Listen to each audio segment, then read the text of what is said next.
¿Qué les parece si oramos a Dios?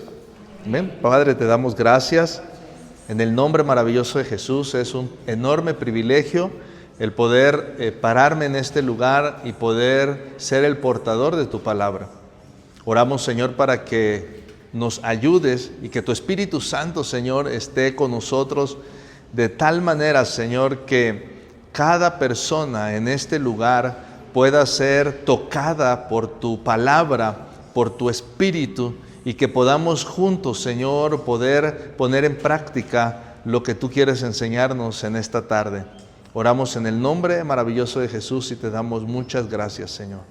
Amén y amén. Déjenme contarles una historia para poder ir enseñándoles algunos secretos de la Escritura. Había un hombre, ¿verdad? Un hombre con una familia bastante numerosa, tenía 10 hijos, un hombre que procuraba de una u otra manera ser ante la gente y ante su propia persona, ser una persona intachable. Es decir, que nadie pudiera señalarlo en ningún sentido. Él procuraba, porque amaba a Dios, procuraba ser una persona intachable. También este hombre, ¿verdad? Este jefe de familia trataba de tener absoluta integridad en todo lo que él hacía, lo público y lo privado, porque la integridad es así, tiene que ser pública y tiene que ser privada. La integridad tiene que ver con el hecho de ser una sola persona, tanto lo que la gente ve como lo que la gente no ve. Entonces este hombre de familia quería ser, ¿verdad? Y se esforzaba por ser un hombre íntegro. También, ¿verdad? Tenía temor de Dios. Era un hombre que amaba a Dios y que le temía. Es decir, amaba a Dios, pero no en el sentido de que producía en él un temor de espanto, o un temor donde él pudiera sentir que Dios lo estaba castigando constantemente. No, sino un temor del que nosotros ahora hablamos como un temor reverente, ¿no? Que sabemos que Dios está con nosotros a donde quiera que vamos, ¿verdad? Si estamos en el transporte, Dios está con nosotros. Si vamos a la escuela, Dios está con nosotros. Y si vamos a hacer nuestras necesidades físicas, también Dios está con nosotros, ¿verdad? Porque entendemos que Dios es omnipresente. Entonces, en ese temor de saber que Dios siempre nos está viendo, pues tenemos que conducirnos. Y este hombre era de esa manera, ¿verdad? De esa capacidad, de ese corte, de ese tipo de cristianos que procuran pues amar a Dios tanto en lo público como en lo privado y tenerle temor. Además, él procuraba apartarse del mal. Normalmente él trataba de no involucrarse en cosas que le hacían, ¿verdad? Pues aparentemente hacer cosas buenas, ¿verdad? Pero que son malas, o hacer cosas malas que parecen ser buenas, no, sino que él trataba de apartarse del mal, trataba de ser un hombre, ¿verdad? Que como tenía 10 hijos, ¿verdad? 7 varones, 3 mujeres, él trataba de mantenerse íntegro, fiel al Señor, amando a Dios, y pues usted no va a dejar mentirme. Una de las cosas que yo he aprendido es que la obediencia trae bendición. La obediencia trae bendición. Entonces, como él era un hombre que procuraba hacer las cosas que a Dios le agradaban, pues lógicamente es que Dios estaba contento con él y lo bendecía. Porque Dios bendice a los que le aman, ¿sí? Dios bendice a los que le aman. Entonces, la bendición de Dios se reflejaba no solamente en una vida que él tenía, que era una vida buena. Estaba lleno de salud, estaba lleno de bendiciones, la gente lo respetaba, su familia lo amaba. Realmente no tenía necesidad, y además de eso, la bendición de Dios hacía que él tuviera prosperidad en todos los negocios que él emprendiera. Así que por tal motivo, pues también, además de tener todas estas cualidades en su carácter, pues tenía la bendición de ser un hombre pues con una economía bastante pudiente. Así que él, ¿verdad? Y desde nuestra perspectiva, cualquiera de nosotros que hace las cosas buenas y que camina de la manera como Dios desea que nosotros caminemos, pues lo que esperamos son las bendiciones de Dios. Esa es la realidad. Procuramos que Dios nos bendiga en lo que caminamos, en lo que hacemos, en lo que pensamos, en las cosas en las que están, ¿verdad?, a nuestro alcance y de las que somos responsables. Tratamos de que siempre la bendición de Dios repose en nosotros. Bueno, ese sería el deseo de todo buen cristiano. ¿Estamos de acuerdo? Todo buen cristiano deberíamos de procurar que la bendición de Dios esté en nosotros. Y por tal motivo, pues entonces nosotros podríamos pensar que si estamos haciendo las cosas bien y que si tenemos un carácter bueno y que si la gente que está a nuestro alrededor nos da buen testimonio de las cosas que hacemos, pues obviamente me va a ir bien en la vida. Bueno, eso es lo que pensamos a veces. Pero en ocasiones, los transitares, los caminos, las veredas del justo no necesariamente son rectos, sino que al transitar aquí en la tierra, la realidad es que a veces estamos arriba y en otras ocasiones estamos abajo. A veces está derecho, pero a veces hay curvas. Nos encantaría que siempre estuviera recto y pavimentado, pero a veces es camino que nos lleva por campo traviesa, donde hay que superar obstáculos como piedras o un terreno resbaladizo o ramas de árboles que están allí o maleza que tenemos que abrir para poder continuar. Entonces este hombre tenía esta bendición de tener riquezas, de tener fama, de tener un buen testimonio ante la gente de fuera y en su propia existencia, tanto así que también Dios estaba complacido con él. Dios estaba complacido y le daba su bendición y protegía todo lo que él tenía. Pero Juan 10:10 dice la Escritura que tenemos un enemigo. El ladrón no vino sino para robar y para matar y para destruir, ¿verdad? Y Apocalipsis dice que este enemigo se llama Satanás, la serpiente antigua, ¿verdad?, el diablo, y él tiene una fijación muy específica, no por el mundo, porque el mundo está bajo su autoridad, sino que tiene una fijación muy específica sobre los hijos de Dios. Porque dice Pedro, ¿verdad?, que el diablo anda como un león rugiente, no buscando a quien devorar afuera, porque los de afuera son de su reino. Ni ningún reino que está dividido contra sí mismo puede prosperar. Entonces va en contra de los que pertenecen al otro reino, al reino de la luz. Porque nosotros hemos sido trasladados del reino de las tinieblas al reino de la luz. ¿Cuántos dicen amén? Amén. Y entonces, cuando caminamos en el reino de la luz, tenemos que tener conciencia de que tenemos enemigos y enemigos poderosos.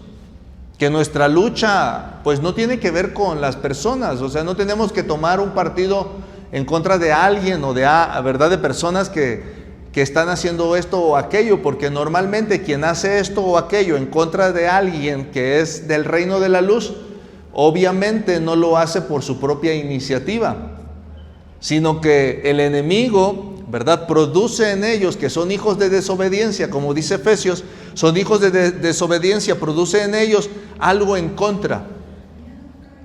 Y entonces nosotros, como hijos de luz, tenemos que ser conscientes que aunque nuestro Padre esté contento con nosotros, tenemos un enemigo llamado Satanás. Y bueno, este hombre, con todas sus bendiciones en su carácter y con todas las bendiciones de sus hijos y con todas las bendiciones económicas que tenía alrededor, pues el enemigo pide permiso, porque también no crean ustedes que estamos sin protección, o sea, tenemos una protección, pero muchas veces Dios necesita ver cuál es el carácter que se ha desarrollado hasta cierto punto y necesita saber de qué calibre o de qué quilate, si habláramos de oro, porque somos como nuestra fe es más preciosa que el oro, de qué calibre o de qué quilataje es nuestro oro, nuestra fe.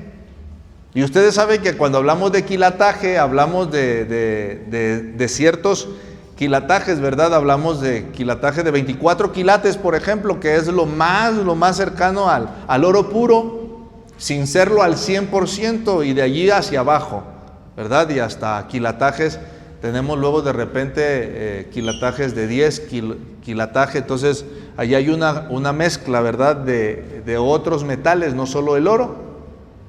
Y entonces hay mucha gente que hoy en día pues tiene en su cuerpo, ¿verdad? Tiene quilataje de oro, y algunos otros usan fantasía, ¿sí? ¿Verdad? Hoy en día, por la violencia que tenemos, que sufrimos algunos años atrás, si ustedes han de recordar, Tepito, ¿verdad? Era muy famoso porque cuando yo tenía más o menos 7 años venía por esta área con mis abuelos y todo, y entonces se rumoraba desde aquella época que le quitaban a uno los calcetines, ¿verdad? Sin quitarle los zapatos. Y bueno, nosotros vimos en muchas ocasiones cómo la gente llegaba corriendo, ¿verdad? Y les quitaba las cadenas a la gente, se las arrancaba, o en el transporte público se las arrancaban y se iban corriendo. Entonces, ¿qué es lo que hacía la gente? Empezó a cambiar sus cadenas de oro, empezó a cambiarlas por cadenas de fantasía. Y conforme fue pasando los años y las décadas, y los ladrones empezaron a ver que casi todos traen ahora chapa de oro, pues ahora ya no se ve nada de eso. El detalle es que aparentemente sí es oro, pero sabemos que no es oro, porque lo que hoy se vende mucho es chapa de oro. Entonces tu fe puede ser oro o puede ser chapa de oro, ¿verdad? Y puedes decir, no, yo sí tengo fe, pero si tú sudas con algo de fantasía, en ciertos lugares de nuestra república, si tú sudas con algo de fantasía, se comienza a poner verde tu cuello con el sudor y la fantasía. Y entonces te das cuenta que lo que la gente trae no es oro, sino es fantasía. Cuando las pruebas vienen a tu vida y comienzas a batallar y comienzas a sudar en lo espiritual, se comienza a ver si tu quilataje es realmente de oro o si es de fantasía. Ahora, este hombre, ¿verdad? El enemigo pide permiso y comienza a perder en un solo instante todas sus posesiones, todo lo que Dios le había permitido administrar. Y eso es algo que tú y yo tenemos que tener en cuenta. ¿Cómo venimos a este mundo? Dice la palabra. ¿Cómo venimos a este mundo? Sin nada. ¿Y cómo nos vamos de este mundo? Sin nada. Entonces todo lo que viene a nuestras manos, posesiones, el cuerpo, los hijos, las hijas, el cónyuge, todo aquello que está alrededor de nosotros y que Dios nos ha dado para que lo administremos en el mundo, es eso, administración y no dueño. Tú y yo no somos dueños de nada, porque nada trajimos y nada nos llevamos. Entonces lo que el enemigo le dice a Dios es, si tú le has puesto un cerco de protección a todo lo que le has dado, ¿ve usted? A todo lo que le has dado, quítale ese cerco y verás cómo blasfema, cómo se queja, cómo habla en tu propia presencia. Y Dios dice, está bien, tienes permiso, solo guarda su vida. Y entonces el enemigo viene y hace varias cosas. Mueren sus hijos, todos sus hijos, sus 10 hijos mueren. Pierde sus ganados, pierde su economía.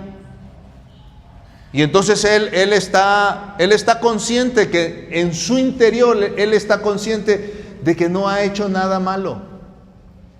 Él está consciente de que no ha hecho nada malo. Y entonces comienza él en tristeza y comienza él en dificultad a meditar. Porque si algo procura el enemigo, ¿verdad? Satanás busca que el hombre reniegue de su situación y que hable palabras en contra de Dios, de forma tal que de esta manera él pueda justificarse delante de Dios y decirle, ya ves, te lo dije. Porque cuando uno ama la administración que Dios le ha dado, porque cuando uno ama las riquezas de este mundo, porque cuando uno ama lo que Dios te permite administrar, pierdes de vista aquello que es verdaderamente importante. Jesús nos enseña y nos dice que donde está tu tesoro, allí va a estar tu corazón. Y si tu tesoro está directamente relacionado con tu capacidad económica, o si tu tesoro está directamente relacionado con tu esposo o tu esposa, o si tu tesoro está directamente relacionado con tus hijos y todas estas cosas que Dios te dio y que son buenas y que están allí para que tú pues le hayas sentido a la vida, pero si tu tesoro está allí, entonces tu corazón está allí. Y Dios dice que Él espera que tú lo ames a Él con toda tu mente y con todas tus fuerzas y con toda tu alma, y que lo ames con todo tu ser a Él, y que tus tesoros estén en los cielos y que no estén aquí en la tierra, y que puedas entender que tú puedes amar a las personas, porque el segundo mandamiento es ese: amarás a tu prójimo como a ti mismo. Pero la medida de amor eres tú, porque el amor que tienes que darle a tu familia tiene que ver con el amor que tú tienes por ti mismo, pero el amor que tú le tienes que dar a Dios tiene que ser con la mente, con el alma, con las fuerzas, con el corazón. No sé si tú estás entendiendo, pero es que a Él se le debe todo y a tu familia la debes de amar como a ti mismo. Hay una enorme diferencia. O sea, no puedes amar a tu cónyuge con toda la mente, con todas las fuerzas, con todo el alma. No te puedes meter, ¿verdad? Como en el agua, cuando nos bañamos en una alberca o en el mar, no te puedes zambullir en perderte en aquello que son personas y propiedades que Dios te ha dado. Porque si tú haces eso, entonces cuando viene una dificultad o una pérdida, te pierdes. No sabes de qué manera salir, porque le has entregado la fuerza, le has entregado el corazón, le has entregado el alma, le has entregado todo, aquellas que son posesiones alrededor de ti, y te has equivocado en amar de esa manera, porque quien recibe ese tipo de amor solo es Dios. Primer y segundo mandamiento. En ese sentido, tú y yo necesitamos entonces poner en el nivel adecuado cada persona, cada bien, cada cosa que Dios nos da en su justa dimensión. Y yo no digo que no amemos a nuestra familia. Yo amo a mi esposa que está aquí conmigo, la amo con todo mi corazón, ¿verdad? Pero ella no puede darme un amor alto, profundo, ancho, tan grande que no lo pueda comprender. Ella me da un amor que sí puedo comprender y que sí puedo amar. Porque el otro clase de amor, la otra clase de amor, solo la puede dar Dios. Porque Él es amor, es parte de su esencia. Entonces el enemigo lo que procura es que tú puedas, que cuando tú pierdas algo, tú entonces en tu mente comiences a pensar, pero es que si yo amo a Dios, es que si yo camino de acuerdo a lo que Dios me dice, es que yo he hecho lo que Dios me pide, es que yo me he portado bien delante de Dios, entonces ¿por qué me vienen estas calamidades? Entonces lo que el enemigo procura es ocupar una desgracia que te ha sucedido para sacarte de tu entorno alegre, adecuado, para que tú puedas entonces quejarte delante de Dios y el enemigo le pueda decir a Dios: mira, y eso que dice que te ama. Tantito le tocas algo de lo que está a su alrededor y luego comienza a quejarte delante de ti. Y la Escritura nos enseña algo: no te preocupes por nada y ora por todo. Dile a la persona que está al lado tuyo: no te preocupes por nada, ora por todo. Eso dice la palabra. No te preocupes por nada, ora por todo. No dice quéjate por todo, dice ora por todo. Y nosotros vemos a este varón en esta historia de la Escritura, que él comienza a sentir un poquito de dolor en su corazón por lo que ha perdido. Porque ha perdido a su familia, a su esposa no, pero ha perdido a sus hijos, ha perdido a sus bienes. Y entonces él dice: muchas cosas, en su análisis él dice muchas cosas, pero en todo lo que él dice no se queja delante de Dios. Él dice: Jehová dio, Jehová quitó, sea el nombre del Señor bendito, alabado. Porque cuando el cristiano sabe, cuando el hijo de Dios, la hija de Dios entiende que Dios sigue sentado en su trono, que nada de la circunstancia que está alrededor de ti y aquello que te ha afectado o te ha beneficiado, nada ha pasado desapercibido delante de Dios. Al contrario, Él lo ha autorizado. Dios tiene el control de todas las cosas. Aún nuestra historia, que aparentemente podría ser mala, o que aparentemente estamos batallando con esto o con aquello, o con circunstancias que a veces nos golpean de manera imprevista, Dios está en control de todas las cosas. Y entonces es ahí donde Romanos 8 cobra sentido. Cuando tú entiendes que Dios está sentado en su trono, que a la derecha del Padre está Jesucristo intercediendo por nosotros, y que acá en la tierra el Espíritu intercede por nosotros con gemidos indecibles, entonces tú no puedes andar en la vida pensando que las circunstancias, pensando que la buena o la mala suerte, no puedes andar por la vida considerando que lo que ha sucedido en torno tuyo es una casualidad. Porque en Dios no hay casualidades, solo hay propósitos. Nosotros no vemos si tenemos suerte o no tenemos suerte, nosotros tenemos solo propósitos en Dios. Dios ha preparado caminos desde antes de la fundación del mundo para que nosotros transitemos por ellos. Ya están las buenas obras determinadas para que nosotros las hagamos y le demos gloria al Señor. Entonces este hombre pierde todo y el enemigo se presenta nuevamente delante de Dios, y siento como que Dios se levanta el cuello y dice: ¿ves? No hay nadie como Él en la tierra. ¿Ves? Él es un hijo mío intachable. Está allí todavía. A pesar de que perdió lo que le di que administrara, continúa en su integridad, continúa intachable, continúa temeroso, continúa apartado del mal. Él sigue allí. Y entonces el enemigo dice: bueno, piel por piel, carne por carne, dame chance, déjame tocar su cuerpo y vas a ver que va a traer delante de ti una queja.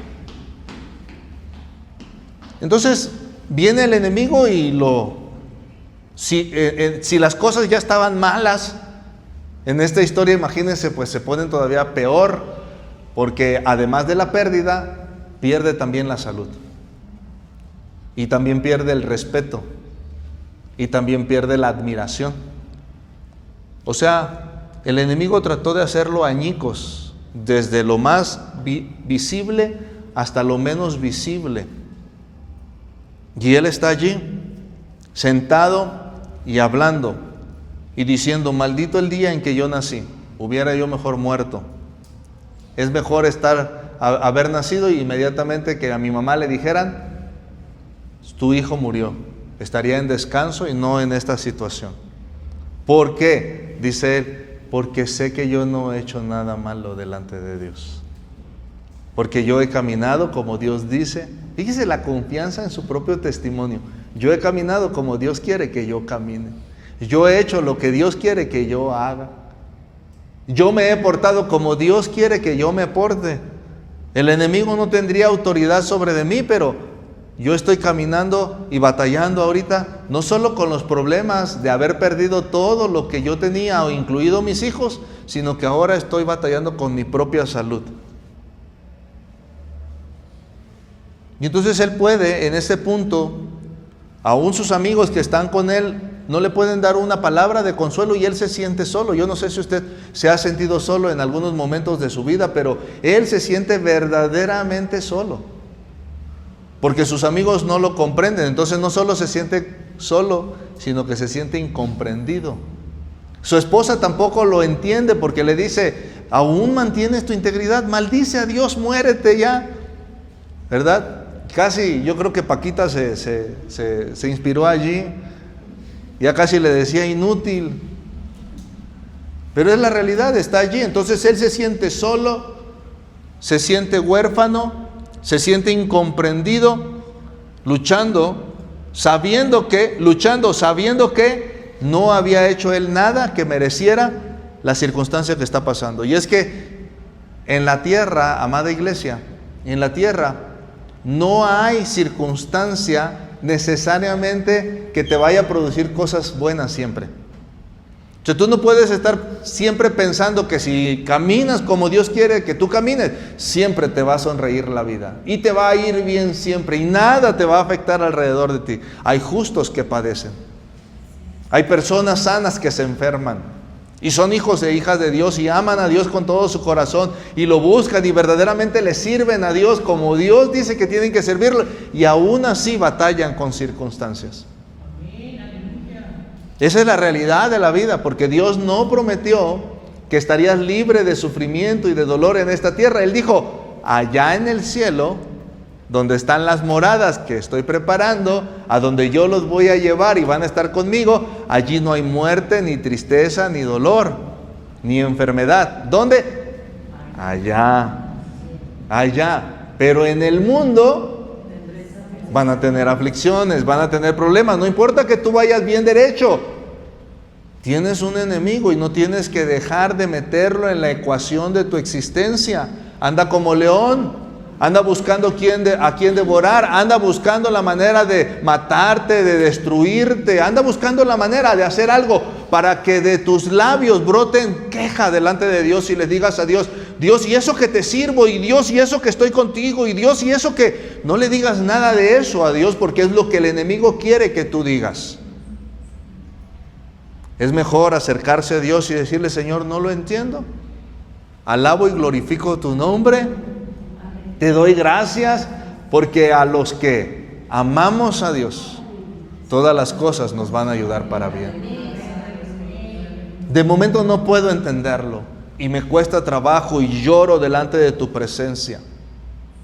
Pero déjame decirte algunas cosas bien importantes en esta historia que tienen que ver con nosotros el día de hoy. Sentirse acompañado cuando tú estás atravesando un problema o una circunstancia marca la diferencia. Y ahí es donde cobra sentido, mucho sentido a aquello, ¿verdad?, que Jesús declara. Y lo puedes encontrar en Mateo 28:20. Aquello que Jesús declara cuando tú te sientes solo o sola, porque va a haber momentos en los que tú vas a estar batallando solo o sola. Tienes que recordar aquellas palabras poderosas que Jesús dijo: yo estaré con ustedes todos los días hasta el fin del mundo. O sea, por muy solo o sola que tú estés enfrentando algo, no estás solo o sola. Tienes que entender eso y guardarlo en tu mente y guardarlo en tu corazón, y tienes que estar dándole vueltas. Señor, estoy batallando con esto, pero no estoy solo. Jesús, tú estás conmigo. Jesús, tú estás conmigo, tú estás conmigo. Tu vara y tu callado, Señor, me infunden aliento, Señor.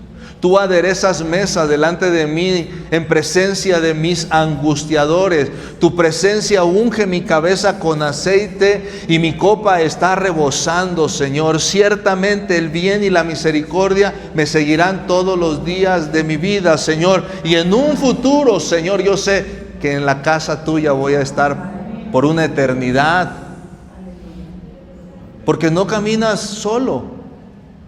Probablemente el de nuestra historia no entendía, porque en varias ocasiones él expresa: cómo me gustaría tener un intermediario entre Dios y yo, cómo me gustaría alguien que estuviera en medio para que pudiera defenderme, cómo me gustaría alguien que pudiera ponerse en la brecha para interceder por mí. Bueno, déjame decirte que hoy, cuando estamos presentes en este día, tenemos a un intercesor llamado Jesucristo, que está a la diestra del Padre orando por nosotros. Entonces, ahora nosotros no estamos solos. En el momento en que estamos batallando, no estamos solos. Jesús está con nosotros. Luego entonces, también otro aspecto importante es aquella afirmación que hace Jesús y que dice: no los dejaré huérfanos. Y usted lo encuentra en Juan 14:18, no los dejaré huérfanos. Porque la orfandad Es un estado triste, complicado. La orfandad es un estado difícil. Es un estado de improtección. Es un estado de exposición. La orfandad es un punto donde la persona, el hombre o la mujer, el hijo, se queda sin la protección de vida de sus padres. En donde estás expuesto a la manipulación, estás expuesto al robo, estás expuesto a la rapiña, donde estás expuesto a que las cosas malas vengan en contra tuya. Esa es la orfandad. La orfandad implica que tú estás expuesto al mundo entero para que el mundo pueda hacer contigo lo que Él decida hacer.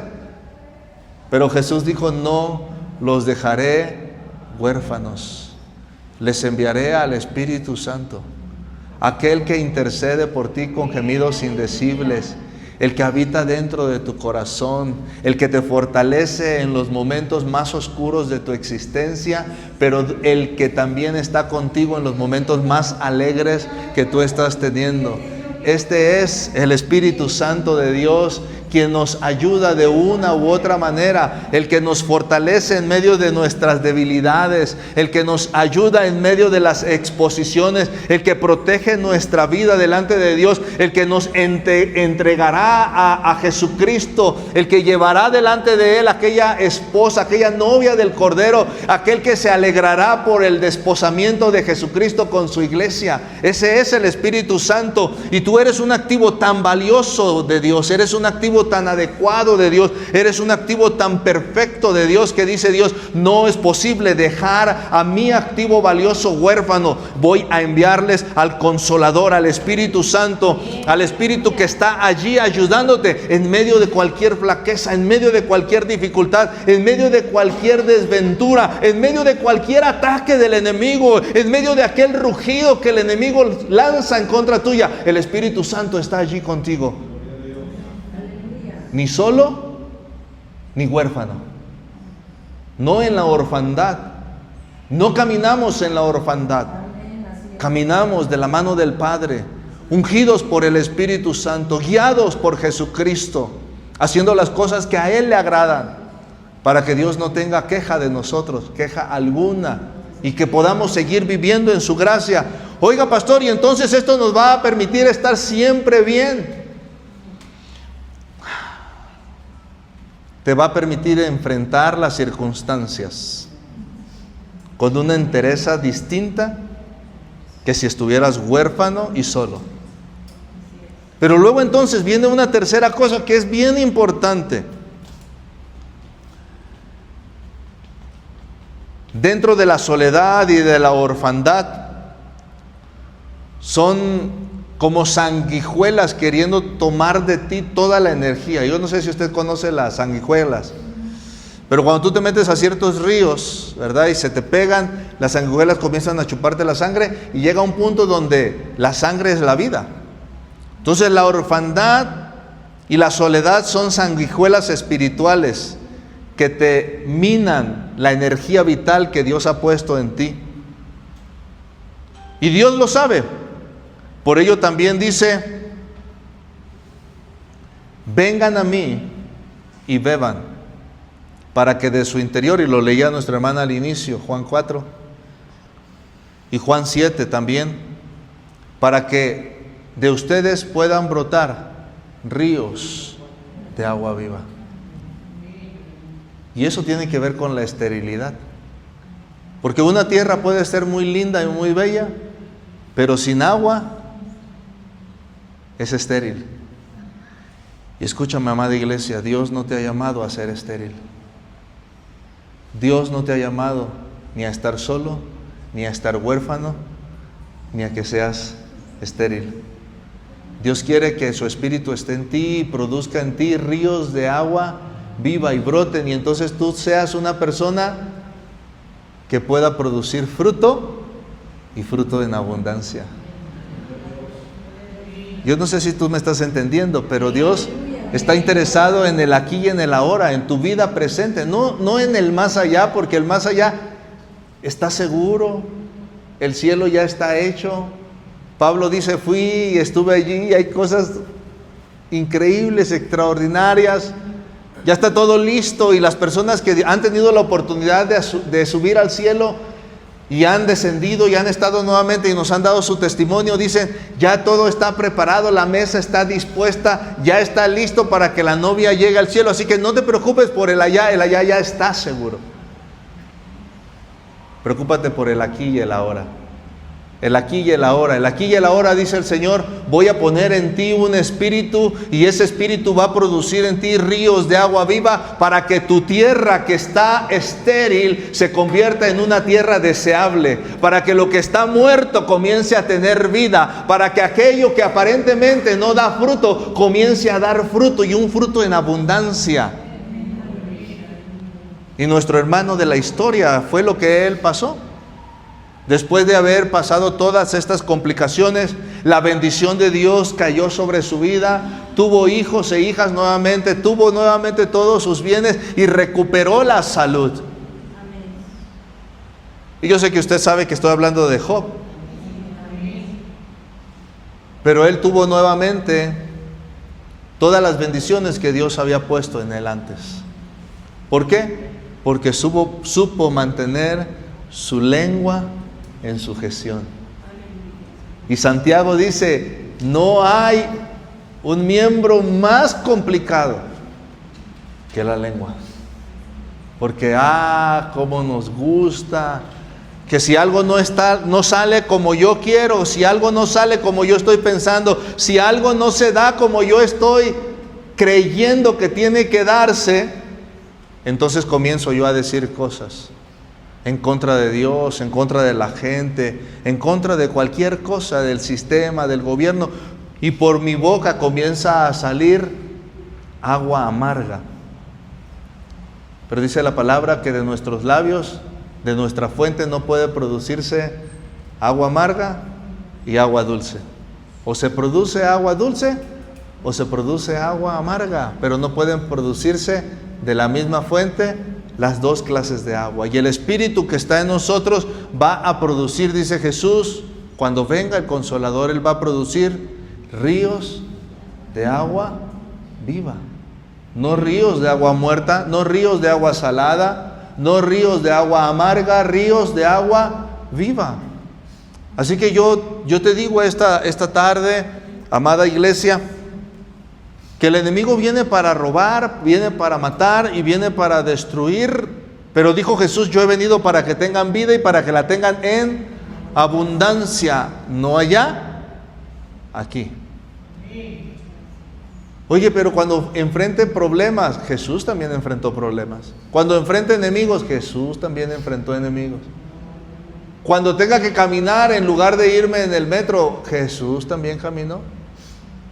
Cuando tenga que hablar con los que no quiero hablar, Jesús también habló con los que no quería hablar.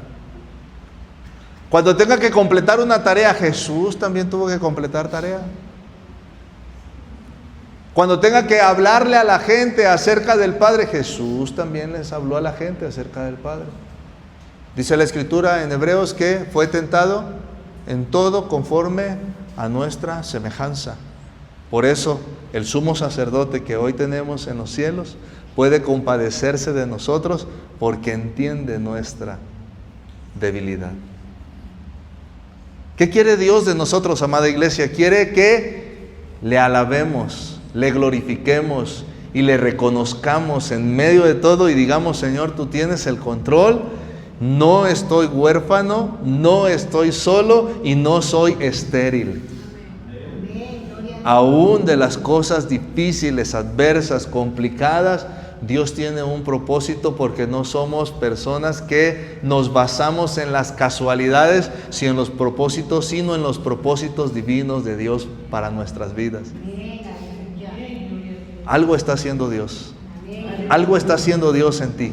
Algo Dios está haciendo en ti. Por algo Él permitió que estés pasando lo que estás pasando, o alegrándote en lo que te estás alegrando, o disfrutando lo que estás disfrutando, o no disfrutando lo que te está sucediendo. Un propósito Dios tiene en todo ello. Y te digo, ¿sabes, amada iglesia? No estás solo. Jesús está contigo. No estás huérfano. el Espíritu Santo está contigo y no eres estéril. Tienes agua viva en tu interior. Con todas estas bendiciones y características, podemos ir diario a la vida que tenemos de frente y decir: soy más que vencedor por medio de aquel que nos amó. Amén. Si el diablo te ha quitado algo, no se preocupe. Dios tiene un propósito para ello. Quizás te lo vuelva multiplicado. O quizás diga el Señor: está bien, tenías tu corazón en eso, y yo no quiero tu corazón en eso, quiero tu corazón acá. Y diga Dios: lo voy a recompensar, o la voy a recompensar, pero aquí arriba. Póngase de pie, por favor.